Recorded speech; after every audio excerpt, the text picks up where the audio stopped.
Let's continue our Commander deck build challenge using draft booster packs. Day 21. So, nearly at the end. Let's see what we have to end it. As I live and breathe, we have opened some Ravnica. Finally, it almost feels like I should stop now. No. We'll see this. I should probably... Yeah, we can manipulate it to be the last three. Except that I haven't quite done that. There's one more that won't be. Still, Ravnica Allegiance. This has, well, obviously Gruul based on the image there, but I think this also had Rakdos, which is black-red.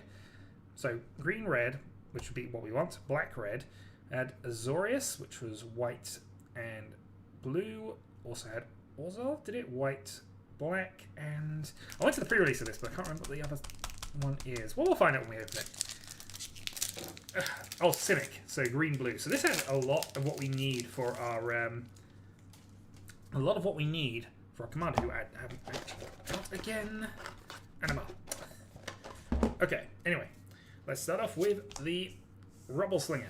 So, a lot of the cards follow guild color schemes, so there are a lot of hybrid cards. There's a lot of cards that care about particular two-color things. This, though, is a 2/3 with reach. Probably not going to run it, but still, that's one Gruul card picked up there. Next up, we have an Arrester's Zeal, which is... Mouse playing up. Yep. Well, ignore that. We're just going to go straight back into this, and then ignore all this. Ignore all this. Nothing has happened, and also just because it always does that. Anyway, so yeah, Arrested Zeal. Target creature gets +2/+2 until end of turn. If we cast it during the main phase, that creature gains flying, which is an Azorius card, hence the Azorius guild symbol on the cards, which I do like in foil when you get cards that have that sort of symbol on them. We then have a Sylvan Brushstrider, which ends the battlefield, gain 2 life. Meh. I'm not really into incidental life gain, but we'll see how the rest of this goes. We have a Thirsting Shade, a lifelink for 1/1, and it can pump itself up, like the Shades of Old. So, not the worst card in all means, but it's probably not something we're going to run in this deck, largely because we don't have the colours for it.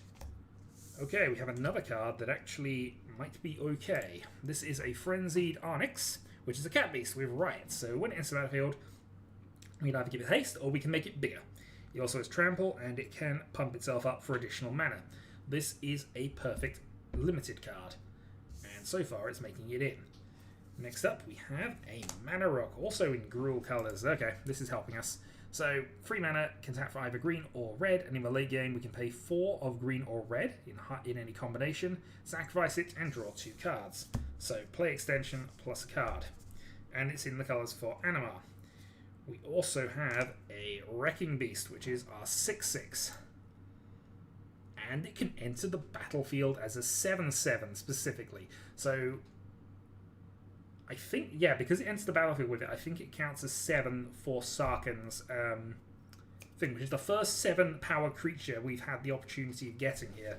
So that puts it on the contender list just as is. Also, it's a high cost for cascading shenanigans. It's a 6/6 with Trample that can attack on immediately if we want it to be. That is looking extremely good for us. Next, we have a Senate Courier, which is another Azorius card. 2 blue for 1/4 flying, and it can gain vigilance for 1 and a white. So, a reasonable wall.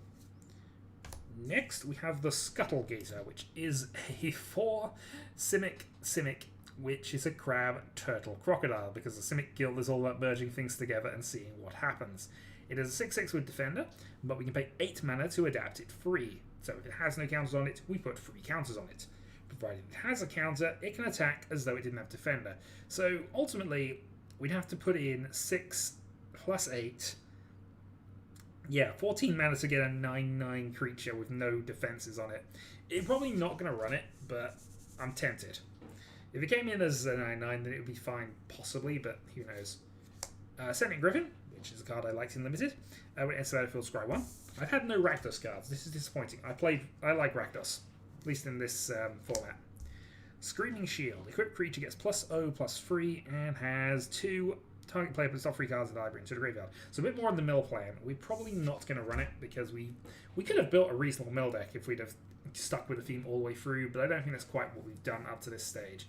So let's just keep going. We then have the Gatebreaker Ram. There is a gate in each of the sets. Now, a gate is a big subset of lands. There's 10 of them for each 2 mana guild pairing.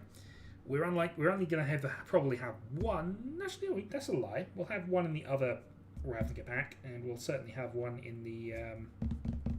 Well, we might have one in the Return to Ravnica block as well. So I suppose we could have 3. But even then, it gets +1/+1 for each gate, and if we have 2 gates, it has Vigilance and Trample. It's not a bad card, and I like this deck, but because of the format we're building, we're probably not going to be able to run that either. So we'll put that over there. Next, we have the Rumbling Ruin. When it enters the battlefield, count number of +1/+1 counters on creatures you control. Creatures your opponents control with power less than or equal to that number can't block this turn. Okay, so that helps us get a number of counters, and actually, Animal will have counters. Okay, not Gruul, then die.